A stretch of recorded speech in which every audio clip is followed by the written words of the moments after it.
It's time for a royal wedding. And if we know anything about a Game of Thrones royal wedding, we knew that this was not going to end pretty. Hey guys, we are back talking about House of the Dragon episode 5. Welcome to the live stream. I hope you are all having a absolutely lovely Sunday evening and very much enjoyed the episode, because once again, are we surprised that I enjoyed it? No, absolutely not.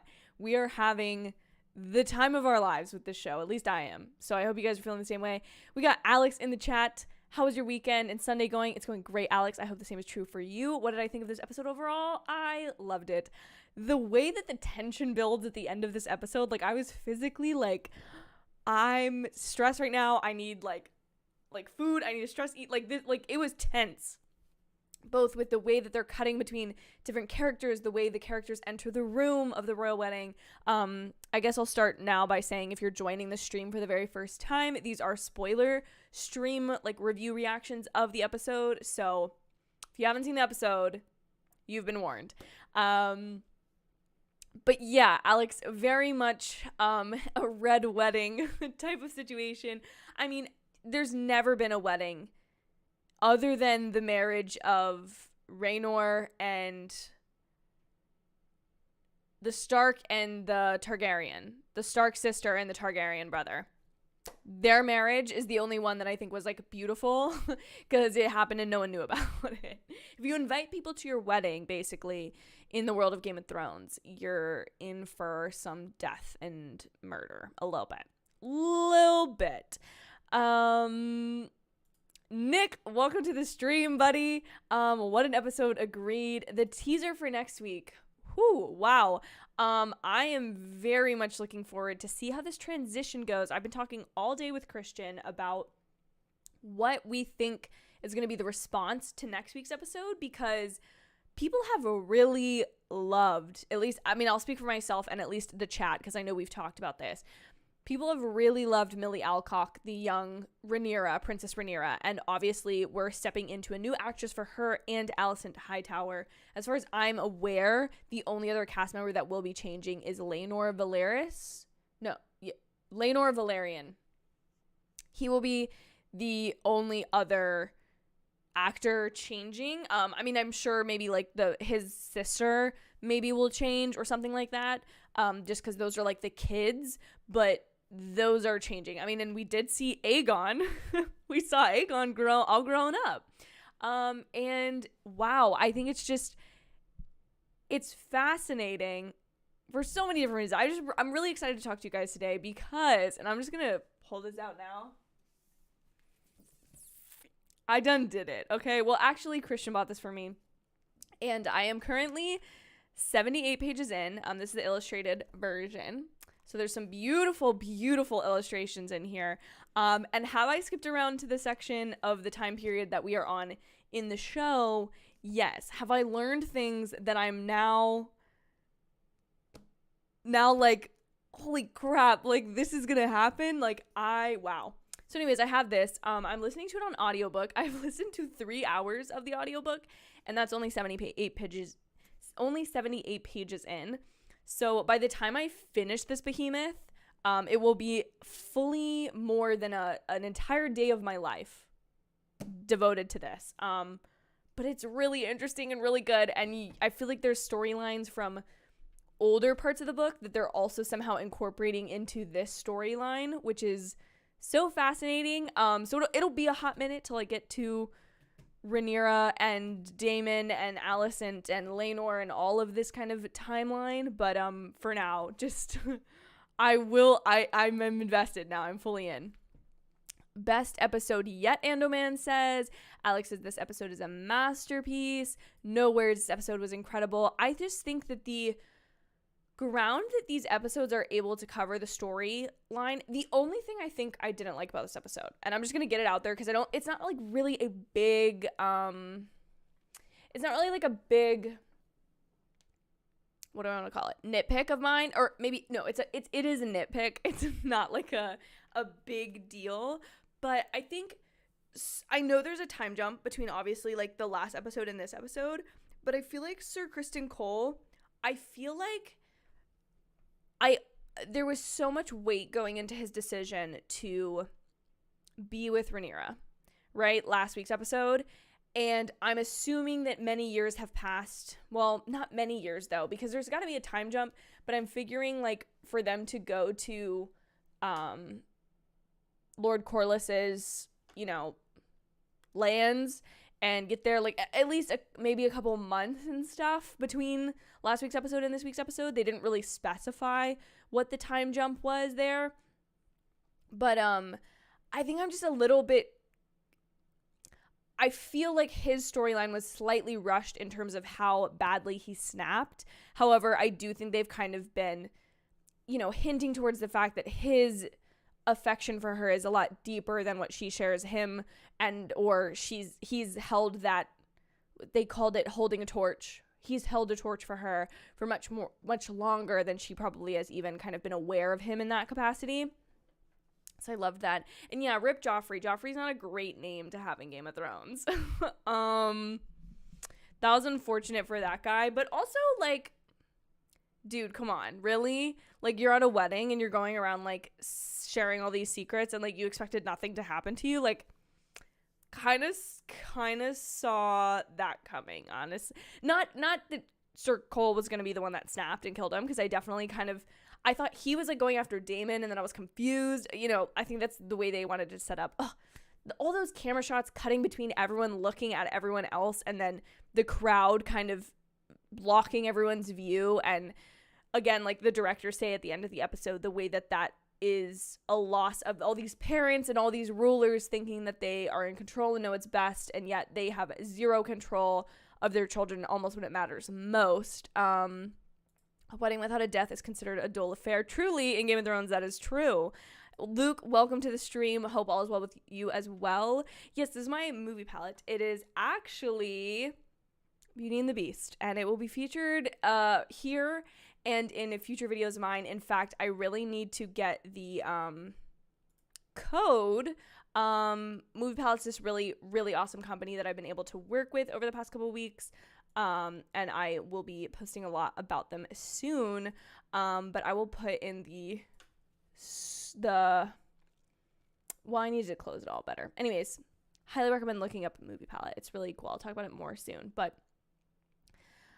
Jason, thank you so much for stopping by, even if just for that short little comment. I hope you have a great night, sleep well, and have a great start to your week.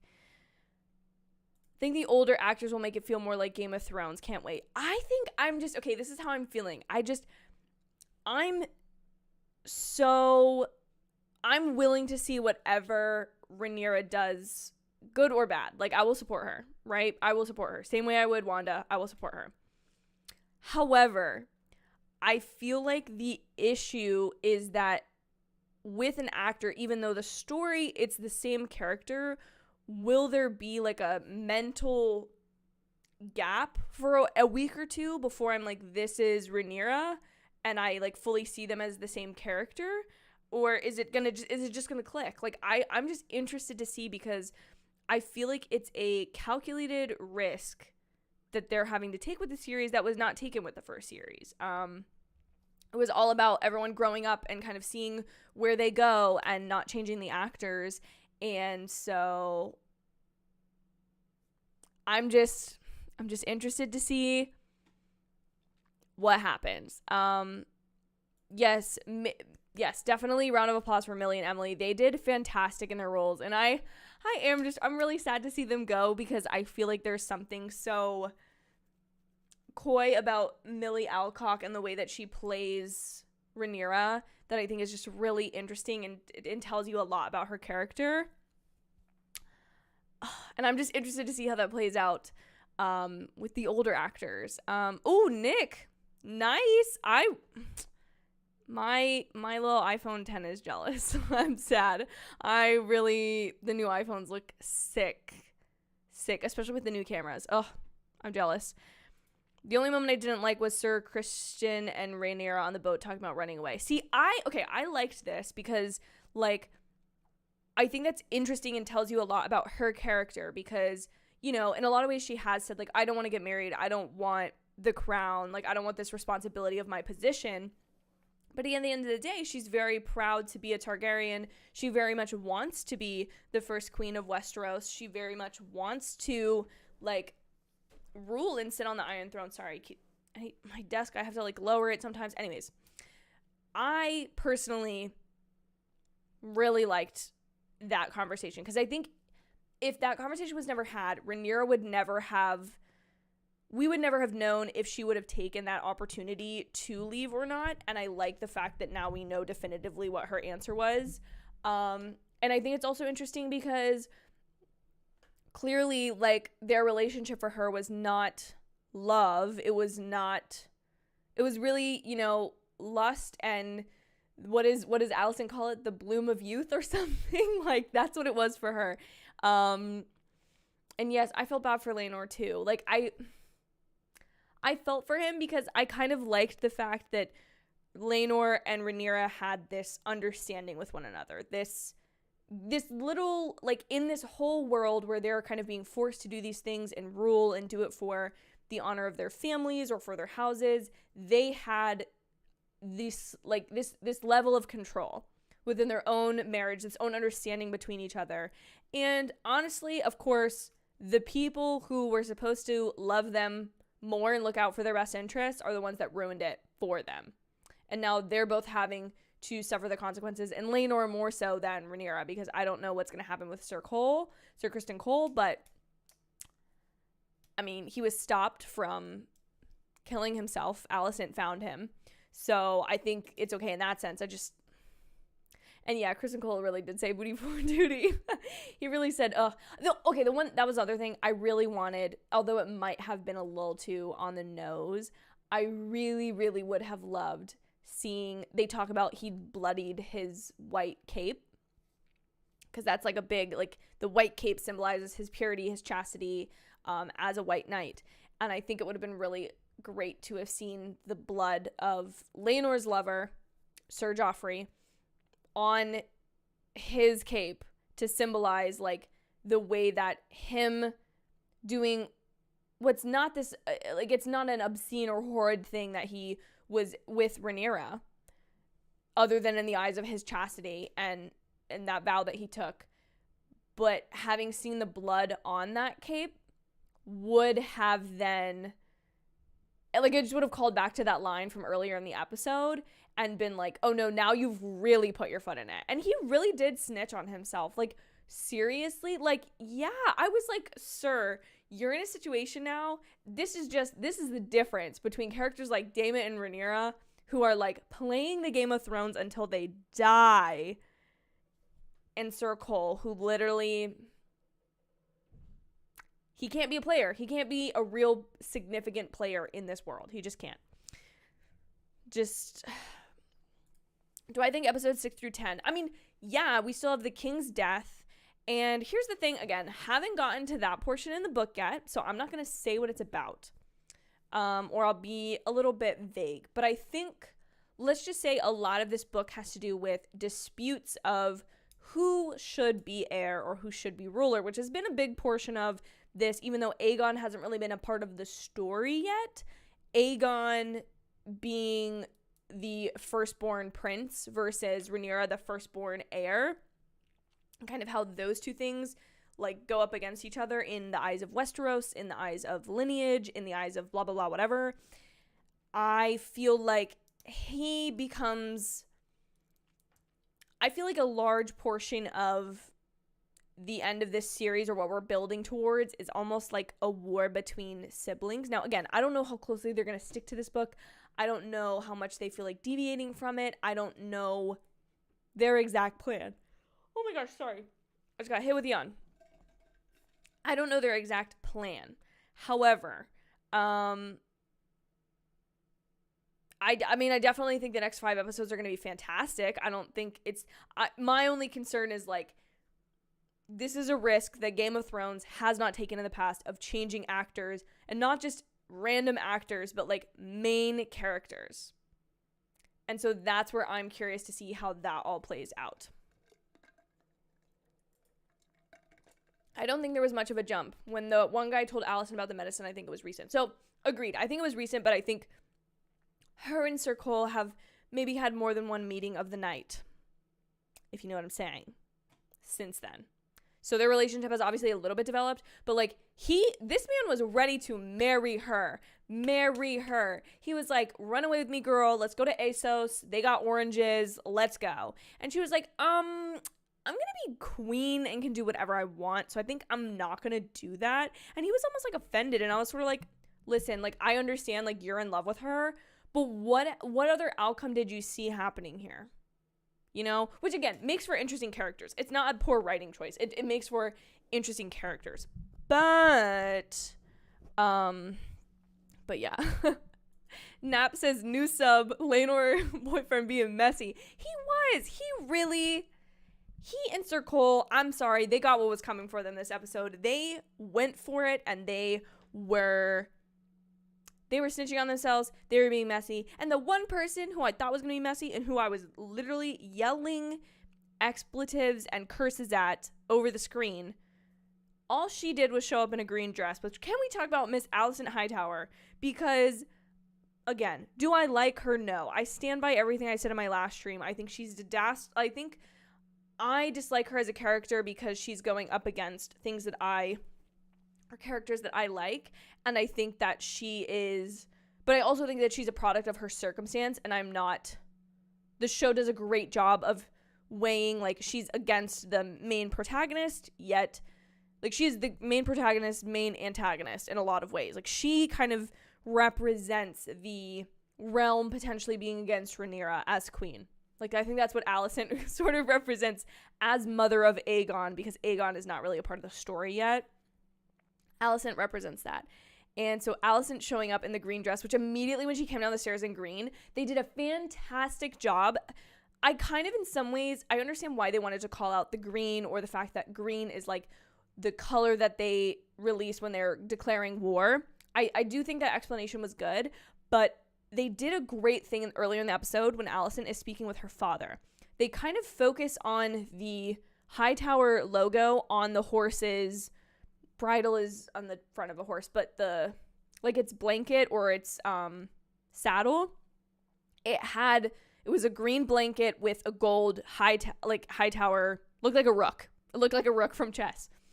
And that, to me, like, I saw that earlier in the episode, and then the minute we see her in green, which is also the exact opposite color of red on like a color palette, which is just like such a beautiful, fantastic, excellent choice by a costuming department, but it's the exact opposite of red. So like, even if you didn't pick up on the fact that like, oh, she's wearing her green for Hightower, she's standing in solidarity with her father, she's potentially going to snitch on Sir Cole and Rhaenyra, it's the fact that she should be wearing red.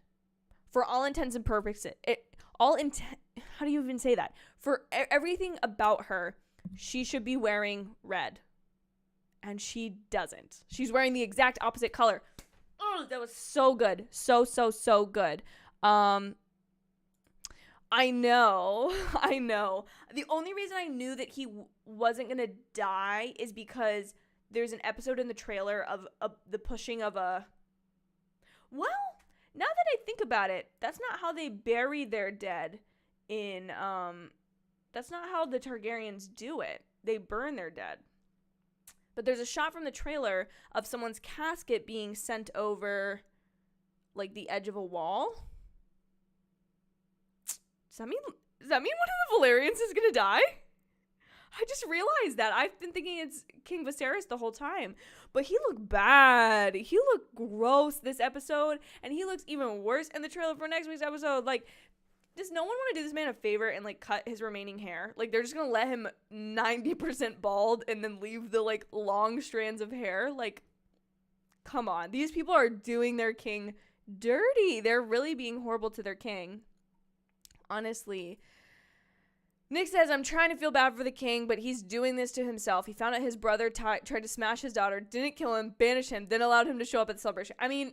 Listen, yeah, King Viserys, and I feel like this is, again, exemplified by the fact that traveling to the Valyrian realm, he throws up off the side of the boat, which I think symbolizes that his condition is worsening. He's also seasick. But in my opinion, it was to say, like, he does not have the stomach, literally, to handle the things that he as a king needs to do. And that's sort of what's discussed between him and his new hand. That basically just reminds me of Sam from the original Game of Thrones, which I think is an intentional choice.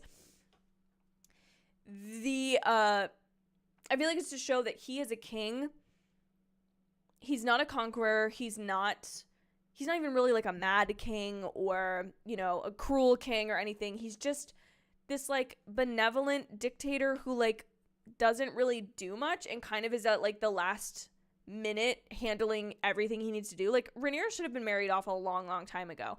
And part of it you could say like, oh, well, he's a good father because he didn't force her to be married off. But at the same time, as a king, for the strength of the realm, him and his daughter's relationship is not like of the utmost importance sort of thing. Like, and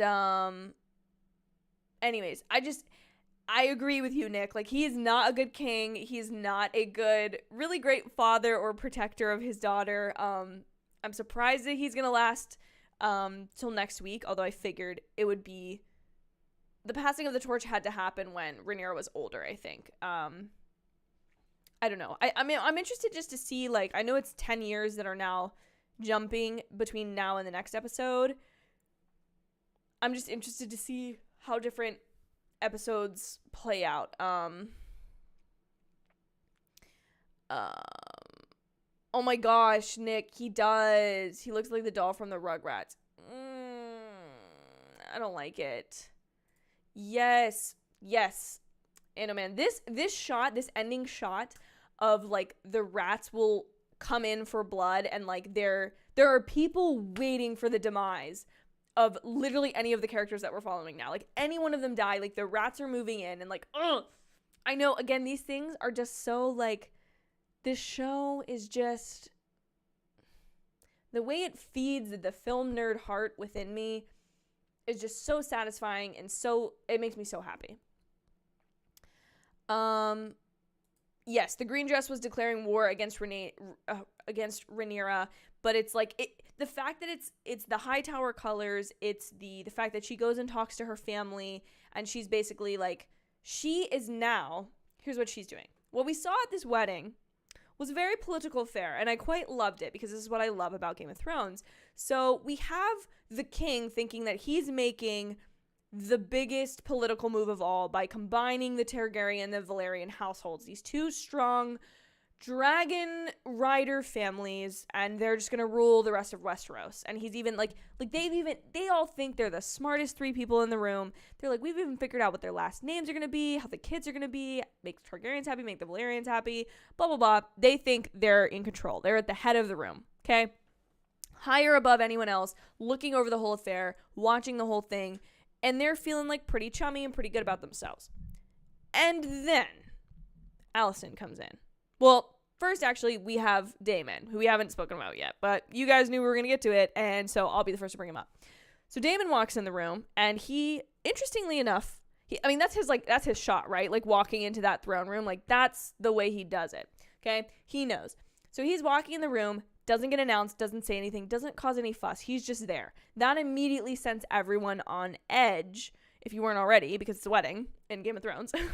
But he sets everyone on edge. He sits there. He's kind of challenging everyone there to question him being there. But, like, everyone wants everything to go smoothly. And so they're like, we're in control. We just won't say anything to him.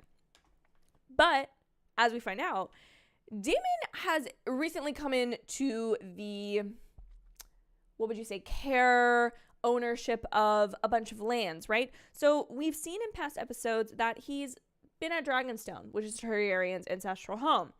We have seen the man take over the Stepstones.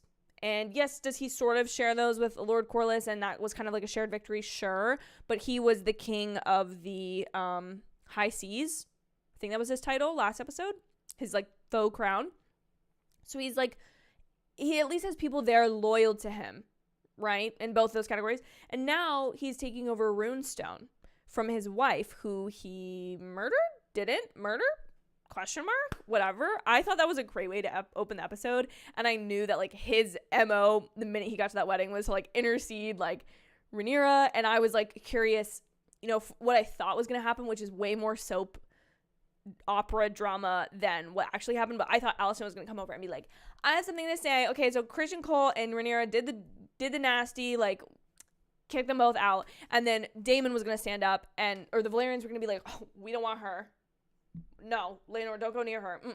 And then Daemon was going to be like, I'll take her. And then that's kind of where I thought it was going.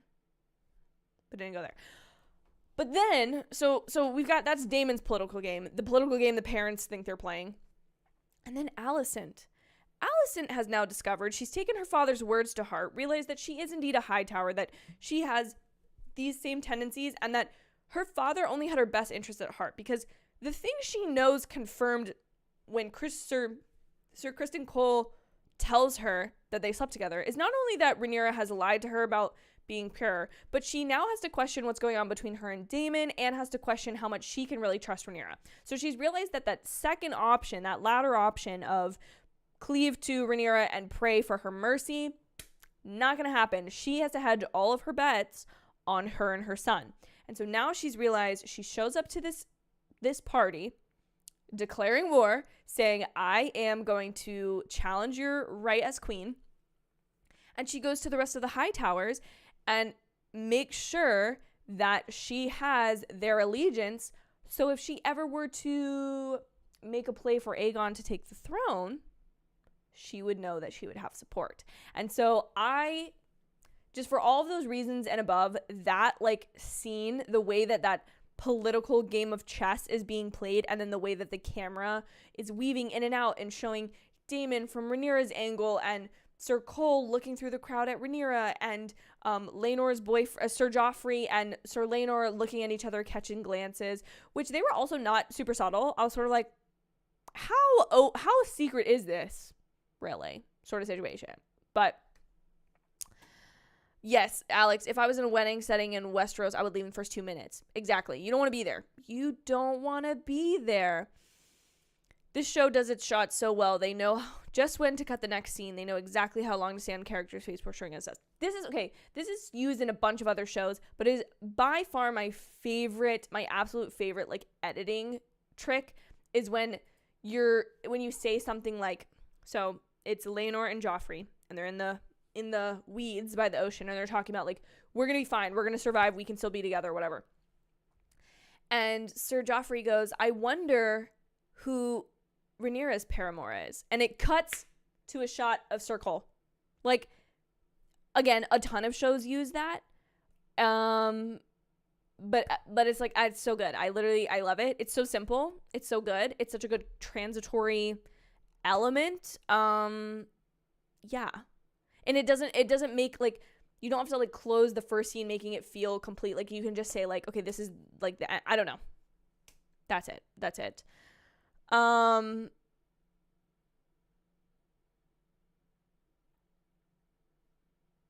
Okay, so it says, so Rhaenyra had 3 of Sir Criston Cole's kids. Here's the question, though. Are they Sir Cole's? I mean, I don't think, they don't have the white Valerian hair or the Targaryen hair. So we know that's someone. And I guess we would assume that it's also not Daemon, but can we be sure that it's not Daemon? Hold on, let me look at my little lineage here. I feel like they could be Sir Cole's kids, but the question is, I was sort of understanding Sir Cole's look as, listen, lady, I'm not going to be with you. I'm not going to be with you to,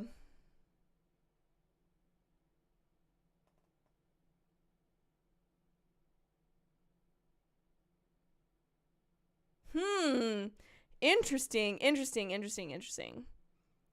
Fascinating. Okay, here it is. Sorry, you can look it up online. Again, don't know how closely that's going to be followed. But I feel like, right, if they're Sir Cole's kids, where was it coming from? I was understanding it as Sir Cole did not really want to continue their arrangement if they were not going to, like, flee together. And I also can he, like, now that he's kind of exposed, can he continue to have that relationship? Like, I don't know. I'm interested.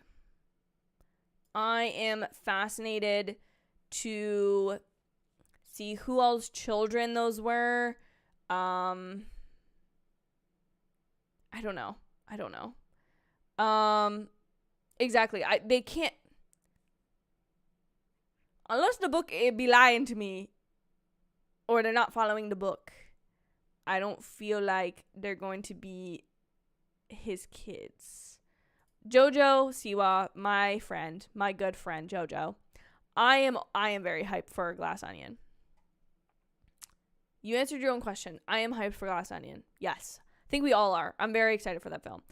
But older Rhaneyra, you know what? I haven't looked at them side by side, but I think you're right. They sort of like did a good job of picking. The casting department is really strong. And so a bunch of you guys have said like you trust the casting directors and the showrunners to not make a mistake. And I agree. I think it's just, here's what I hope. I hope that Milly Alcock gets a ton of roles and people go and watch her and stuff because they loved her as young Rhaneyra, and that I love the older actors just as much. And Alex, that is extremely interesting. IMDb, the same director as episode 6 and 7 directed Battle of the Bastards and Winds of Winter episode. Episode 6 and 7. Wait, but are you sure about that, Alex? Because I want to say that the director of, it was 1, 2, and 3 were the same director. 4, 5, and 6 were the same director. IMDb, House of the Dragon. And so, okay, so what do we all think of Daemon killing his wife? Yes, exactly, Nick. Exactly. This. That was definitely the vibes there. She was just sort of like, yeah, and yes, and like, okay, cool, we're on the same page. So, or no, not that we're on the same page. Understood, got ya, but nothing else. Oh my gosh, I just figured out where I know Otto Hightower from, which y'all are going to be like, you never looked into that beforehand? Like, you never were curious? There was something he did this episode, and I was like, that reminds me of something else this actor has been in. And I realized he's Dr. Connors from Amazing Spider-Man. Yeah, I love when these things happen on stream so everyone can know just how unaware of different things I am, just how like confused I can be and all that good stuff. I don't think the point was that Daemon's wife was a lesbian. I think the point was that Daemon's wife hated who he was as a person but was forced to marry him for political reasons, and then he thought that she was just horrible and he hated her or thought she wasn't pretty or something, and then like he just refused to like consummate the marriage. And I don't think it had anything to do with that. So you guys think, yes, and this is, yes, he's also Lena's dad, which I knew that. I was like, oh, I know him from Harry Potter.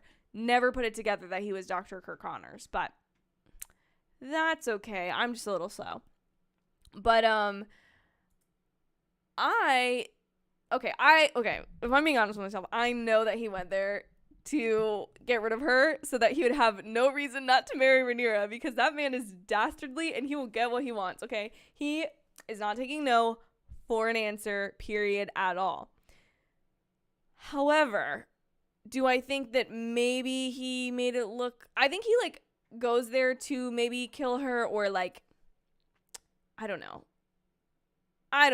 Okay, no, I know he goes there to kill her. I'm just trying to make him sound better because I still like him as a character so much.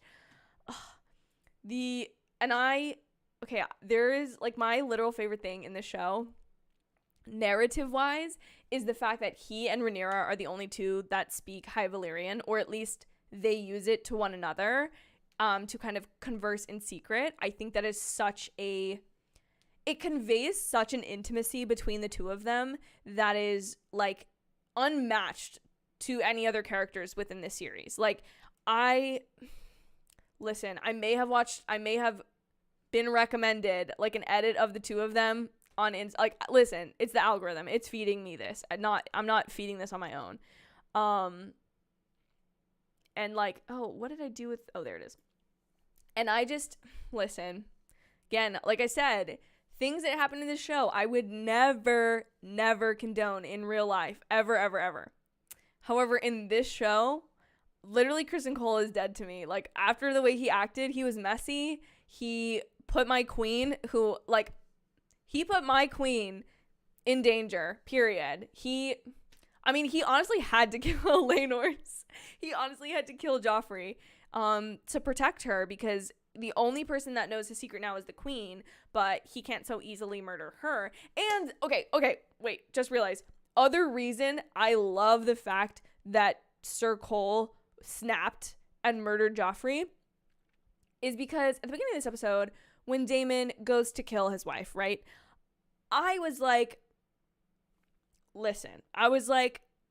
okay, I'm going to have to find a way to justify this man and him being a character in the show, because he has committed an atrocity to this poor woman who's done nothing wrong, who is just clearly like a great huntress and horse rider, and like, you know, was very pretty, and like there's nothing wrong with her, right? She seemed like a lovely gal, right? Great gal. He kills her. And so I was like, okay, I'm gonna have to get on stream, and people are gonna be like, how could you like Daemon Targaryen, blah, blah, blah. And then Sir Cole, who is Rhaenyra's other romantic option, which, like, Rhaenyra, girl, we need to chat. We need to chat about your choice in men. However, in this show, you know, your choices are your cousin, who is gay, your uncle, who you're basically in love with, and then your guard, who is sworn to chastity, who you slept with. Like, girlfriend. Really? So, yeah.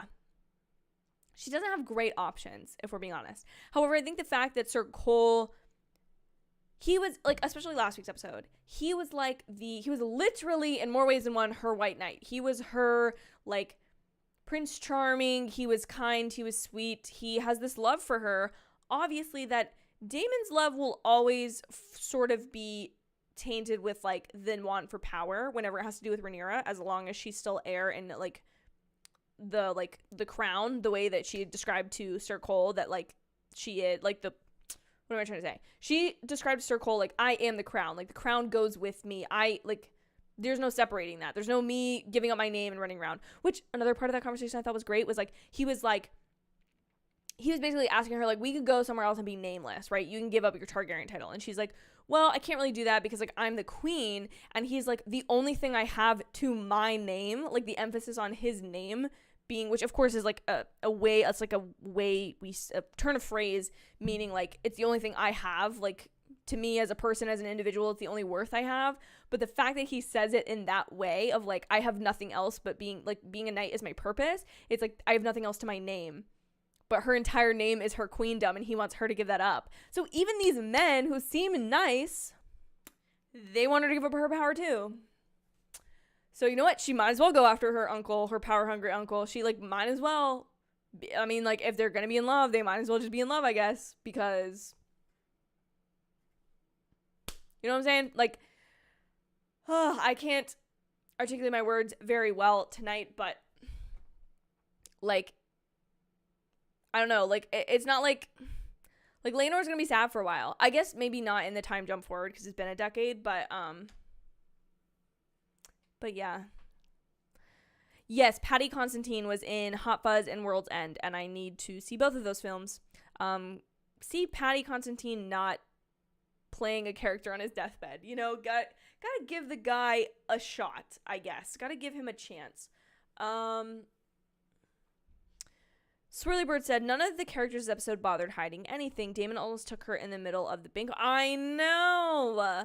And Rhaenyra and Joffrey kind of shared like a little like side hug situation. And I was like, gentlemen, we have an agreement to where you can still be together, but like maybe let's not ruin it before the royal wedding. And like I think that's what's fascinating is like in this crowded party they do everything like kind of out in the open.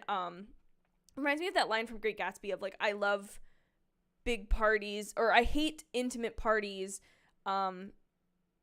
They're so... Jordan Baker gives some line about how like she hates small parties because at big parties you had a chance to like be alone because no one's paying attention to you, whereas at small parties like the focus is all on you. And I feel like that sort of applies here with like everyone is just so like, oh, it's the revelry of a royal wedding and we're all here and we're celebrating and we're drinking and we're eating and we're feasting and we're singing and dancing, that they're not paying attention to like what anyone is actually doing. And that's what allows a situation like Sir Cole snapping, and they don't even necessarily know until they realize who he's gone after, why is the reason he snapped. And even then they might not know, because like they know he killed Sir Laenor's lover, but they don't know that he is Princess Rhaenyra's lover, you know? And I feel like hiding, which, Nick, you're getting to this point, the smartest thing he did was rush the actual marriage. He knows that, like, the threats to his reign or his lineage or his line are coming quicker than he can even count. Like, he's dying. His hand is, had to be gone off with. His daughter's potentially, her virtue is potentially gone. And this guy that she's wanting to marry might have these other distractions, or like people near this royal couple are being murdered or snapping or going crazy. And like, he just needs to get it over with and go ahead and do it. And I feel like the reason that he does it and like does it in secret is because it's almost like the opposite of like all these things that should be secret are out in the open. And then this thing that should be out in the open has to be done in private to rush it, to get it done with, to make sure that nothing else can like interfere with that. And so, yeah, wedding was the parents and the scepter. I don't know if that's his name, but like the royal priest. Yeah, they got that over with and done with quickly. Oh my gosh, sorry. I'm trying to like... I keep having to adjust my desk height and my chair height. And it keeps bothering me. But the first half of the season was good, but the second half is when the really good stuff from Fire and Blood starts happening. Okay, this is the part that I'm like fascinated, because I know like so much of what I've read in this book, 3 hours worth. 78 pages, which usually I can read like a page a minute in other books. So in this book, to have been 3 hours in and be not even at 100 pages it's definitely not my like, what am I trying to say? It's definitely not like a speedy read, but I'm glad I'm listening to it on audiobook, because the same way like I watch this show with subtitles now, I would not be comprehending half the stuff I was if I was having to read it. Like I would just be falling asleep probably. Like the names are difficult and they're too similar, and I would keep going back and checking. Whereas the fact that it's like on an audio, it's just like a podcast. Like you pick up enough of it to like understand the story overall once you get to like the end of a chapter or an end of a like conflict or something in the book. But I'm fascinated because the little bits of information that I have snagged from this, from the sneaky peekies that I have like gone into the later chapters of this book, stuff gets crazy. And I'm interested to see just how much of that is adapted in the book, because like it looks like a significant chunk of the book. I mean, it's 700 pages. So like 100 pages of the book is a seventh of the book, but is like a significant chunk of story. You know what I'm saying? I am super interested to see like what gets adapted, what doesn't, what themes are there, how things are played up, like the rumor of it all, and or the fact that like this is a written history of by this little fella at the front. I'll show you his little picture. Ta-da! This is Archmaester Gildan of the Citadel of Old Town. Of the Citadel of Old Town. We know where Old Town is. That's the High Towers. Huh, that's interesting. So he might have a loyalty to Prince Aegon rather than Rhaenyra. Again, I don't know. The information I know about this series beyond the show is the 78 pages of this book and what you guys have told me in this chat. Yes, so again, there's like a little Q&A section with George R. R. Martin in the back of the book, and he started writing a Game of Thrones in 1991 and then sold it / it released in 1996.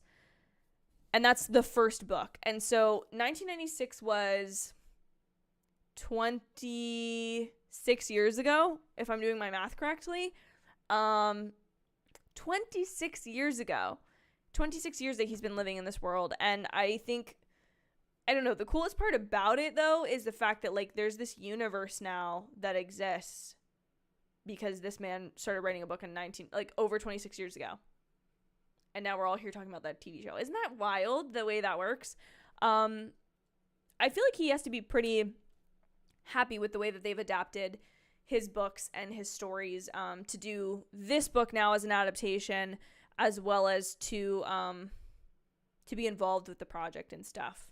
But, yeah. So, this whole episode, I'm super, again, like I've said before, I love the political intrigue of the show. I love the games, the power plays, the dastardly deeds that people will do. These are all like my sayings for this series. I just love getting to see people doing the worst imaginable things or these twisted things for the sake of their benefit, for the sake of duty, for the sake of feeling like they're being forced to or they have to, or then in all of that, which seems all so planned, of like so-and-so will take over the throne and this person will be an heir and this will be their last name, for somebody to have a real human emotion like Sir Cole, this love for Rhaenyra, that he cannot stand the idea of like someone interfering with to the point of murdering someone.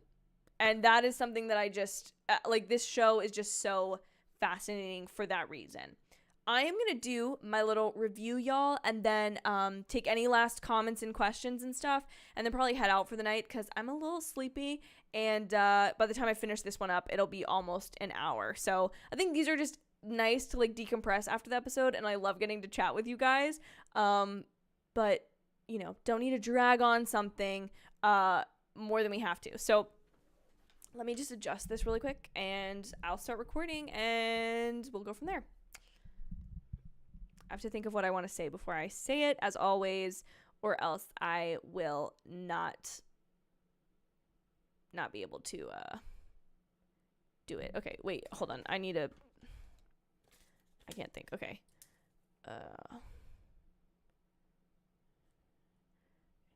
Cole. Murder. Alicent. Power play. Wedding juxtaposed with human emotion. Oh, my film professors would be so proud. Human emotion.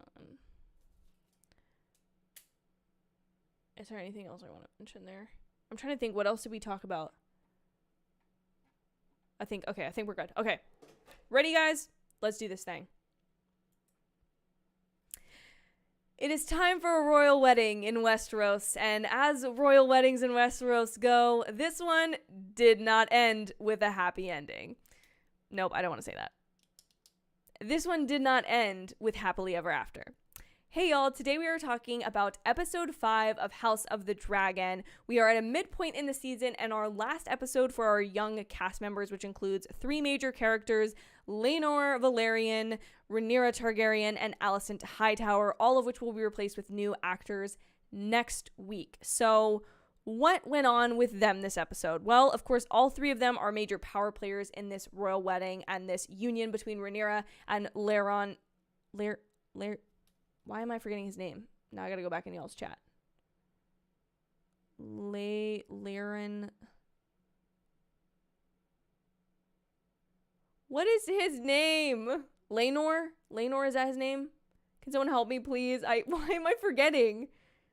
We were just talking about Rhaneyra. Okay. Thank you. I went back in the chat.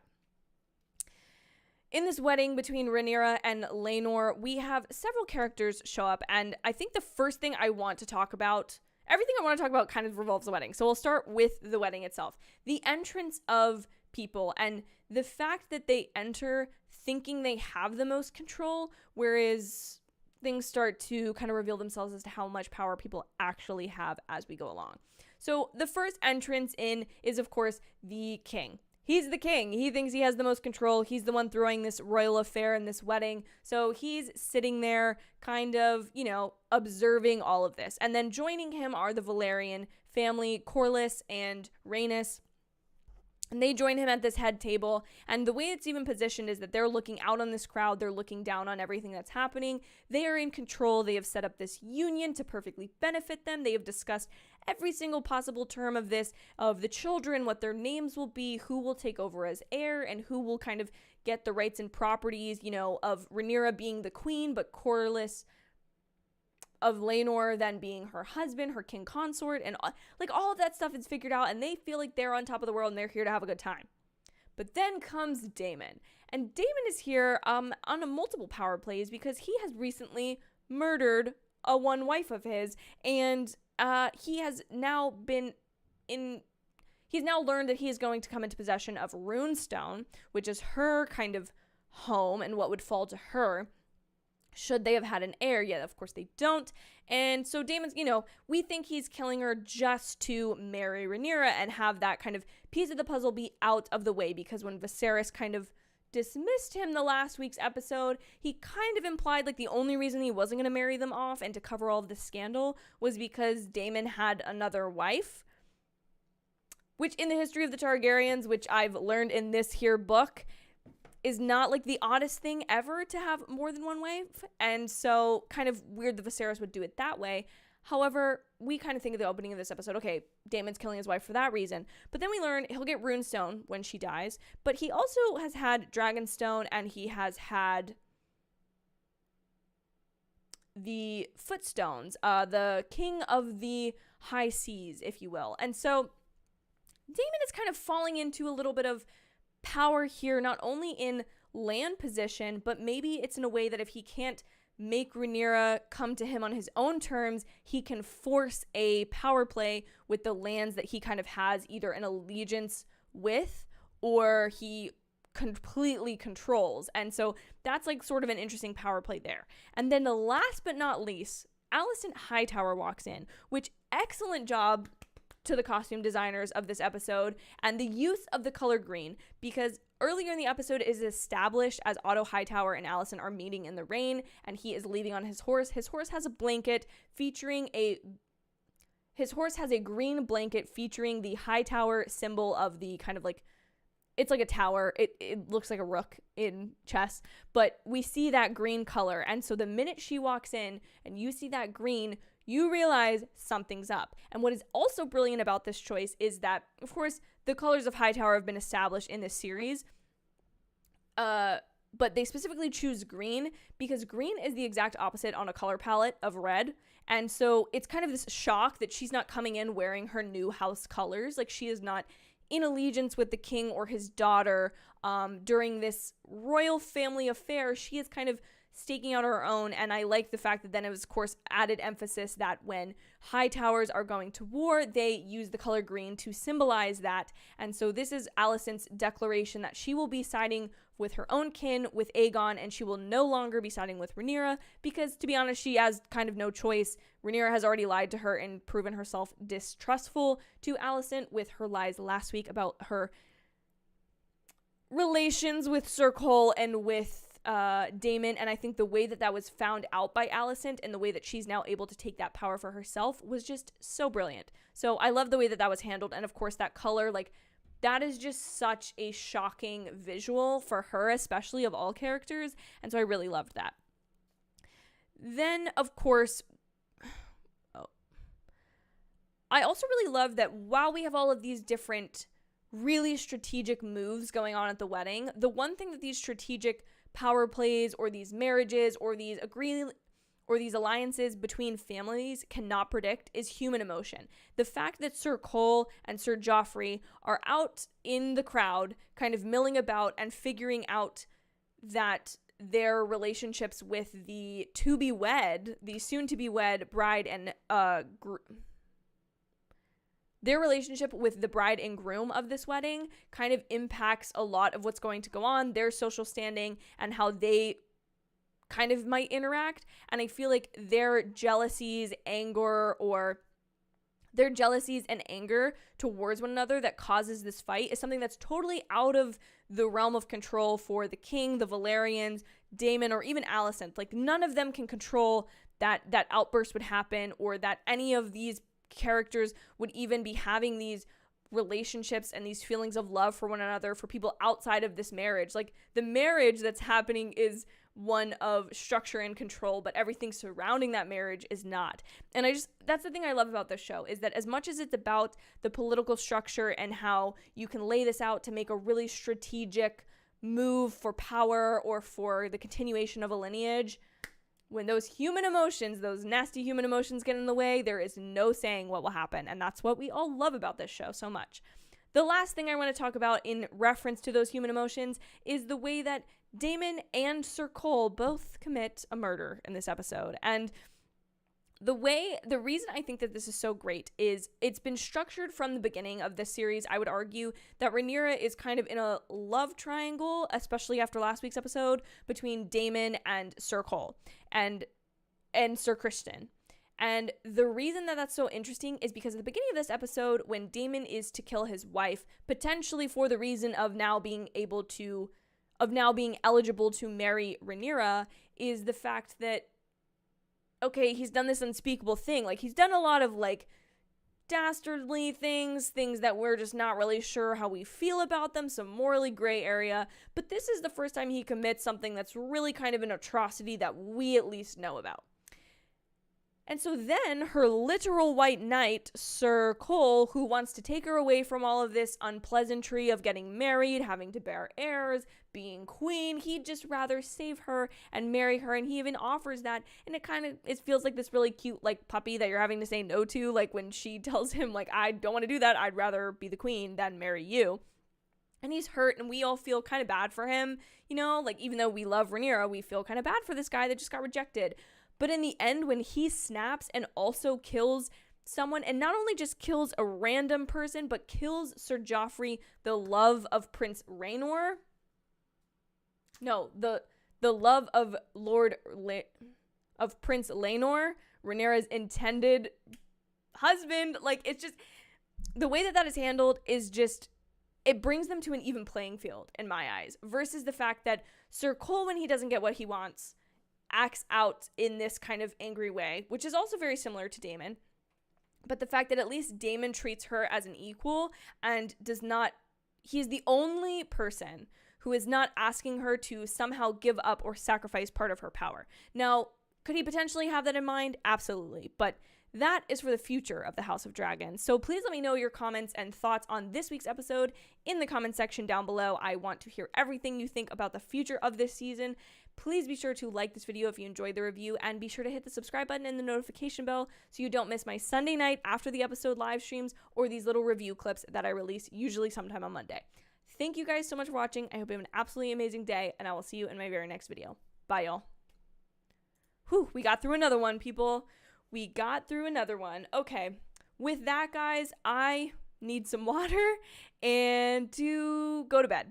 So I want to say thank you so much for joining me tonight as we reviewed episode 5 of House of the Dragon. As always, you can go into the comment sections of this live once it is, like, just replaying, or you can wait for the video clip tomorrow to come out that I just recorded and leave any additional thoughts there. But that is where I'm going to... Oh my gosh, sorry guys, I got the hiccups now.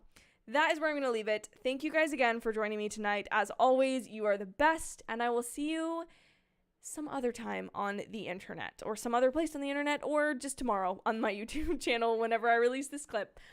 Also, for anyone curious, Blonde review is coming. It's just really long. I filmed it today and it's really long. And then Don't Worry Darling review is also coming soon. ASAP.